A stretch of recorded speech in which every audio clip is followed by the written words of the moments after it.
मनोज खेरा जबलपुर में सीए के तौर पर अपनी सेवाएं दे रहे हैं। मनोज जी, आपका बहुत बहुत धन्यवाद हमारे साथ जुड़ने के लिए। बजट में कोई बड़ा ऐलान नहीं हुआ है, छोटा सा भाषण था, परंपरा को कायम रखा है। किस तरीके से आप इस बजट का आकलन करेंगे? सबसे पहले तो मैं ये कहना चाहूँगा कि ये जो बजट है ये इंटरिम बजट है, ये फाइनल बजट नहीं है जी। तो इसमें किसी भी तरह के जो टैक्स में चेंजेस नहीं किए गए हैं, direct tax, indirect tax, custom, किसी रेट में कोई चेंजेस नहीं किए गए हैं। बड़ी जो इंफ्रास्ट्रक्चर है इसको लेके काफ़ी फोकस रहा है इंफ्रास्ट्रक्चर पे। जैसे उन्होंने प्रधानमंत्री जी ने अभी मुख्यमंत्री सूर्योदय योजना लॉन्च की थी, जिसमें 1 करोड़ घरों पर सोलर पैनल लगाने का लक्ष्य रखा था। रेलवे में 3 तरह के 3 परियोजनाओं को चलाया है, तो उसमें अलग अलग रेल में की प्रोजेक्ट बनाने के लिए उन्होंने बात कही गई थी। और इनोवेशन सबसे बड़ा मेन जो चेंजेस किया है कि स्टार्टअप पे, रिसर्च एंड स्टार्टअप पे उन्होंने 1 लाख करोड़ रुपए का बजट रखा हुआ है, जिससे कि नए स्टार्टअप्स आएंगे, डेवलपमेंट्स होगा, एम्प्लॉयमेंट बढ़ेगा, हर सेक्टर में नए नए स्टार्टअप काम करेंगे तो डेवलपमेंट के लिए एक स्कोप बढ़ेगा। इसी तरह उन्होंने पीएम आवास योजना में भी लक्ष्य बढ़ा दिया है, जहाँ पे घर नहीं है उनको घर देने का लक्ष्य रखा हुआ है, ये काम किए हैं। मनोज जी, सोलर ऊर्जा को बढ़ावा देने के लिए 300 यूनिट मुफ्त बिजली का भी ऐलान किया गया है। कितना क्रांतिकारी ये कदम साबित होता हुआ आप देख रहे हैं?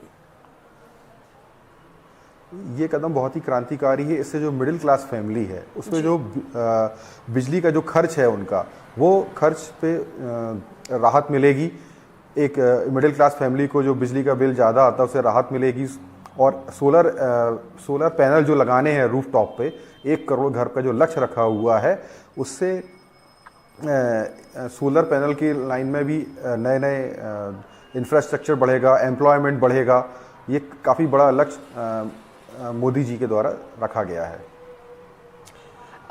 इस बजट के बाद प्रधानमंत्री नरेंद्र मोदी का भाषण भी आया। उनका ये कहना है कि 2047 तक भारत को विकसित करने के लक्ष्य में ये बजट पर जो है कहीं ना कहीं उसकी झलक देखने को मिल रही है।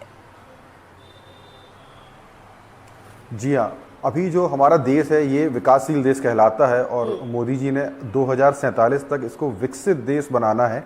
विकसित देश बनाने के लिए infrastructure, research, innovation, electricity, rail corridor, जो नए 3 रेल कॉरिडोर बनाने की भी घोषणा की गई है। तो गति, जिसको कहा है गति मिलेगी हमारे डेवलपमेंट को, तो इस सब पे फोकस ज़्यादा किया गया है। मनोज जी, क्योंकि देखिए चुनाव है, लोकसभा के चुनाव है कुछ समय के बाद, ऐसे में उम्मीदें थी कि कहीं ना कहीं टैक्स में थोड़ी बहुत रियायत मिलेगी।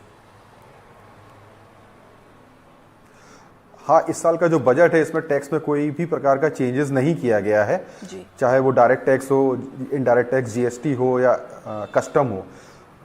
सरकार का मेन फोकस इस बार टैक्स को कम करने पे नहीं है। जो टैक्स कलेक्शन बढ़ रहा है, आपको भी बोला गया था सीतारमण जी ने, जो टैक्स कलेक्शन है वो 3 गुना हो गया है, नंबर ऑफ टैक्स पेयर भी बढ़ गए हैं। टैक्स में जो एग्जिस्टिंग टैक्स स्ट्रक्चर उसमें उन्होंने कोई चेंजेस नहीं किया है। और सरकार को जो टैक्स से रेवेन्यू हो रही, इसको सरकार डेवलपमेंट में खर्च करना चाहती, तभी सरकार 2047 तक डेवलप्ड कंट्री का लक्ष्य हासिल कर पाएगी।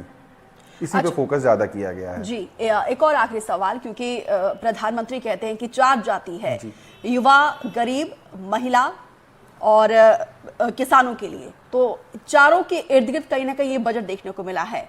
तो इस लिहाज से क्या मैसेज देने की कोशिश की गई है इस बजट में?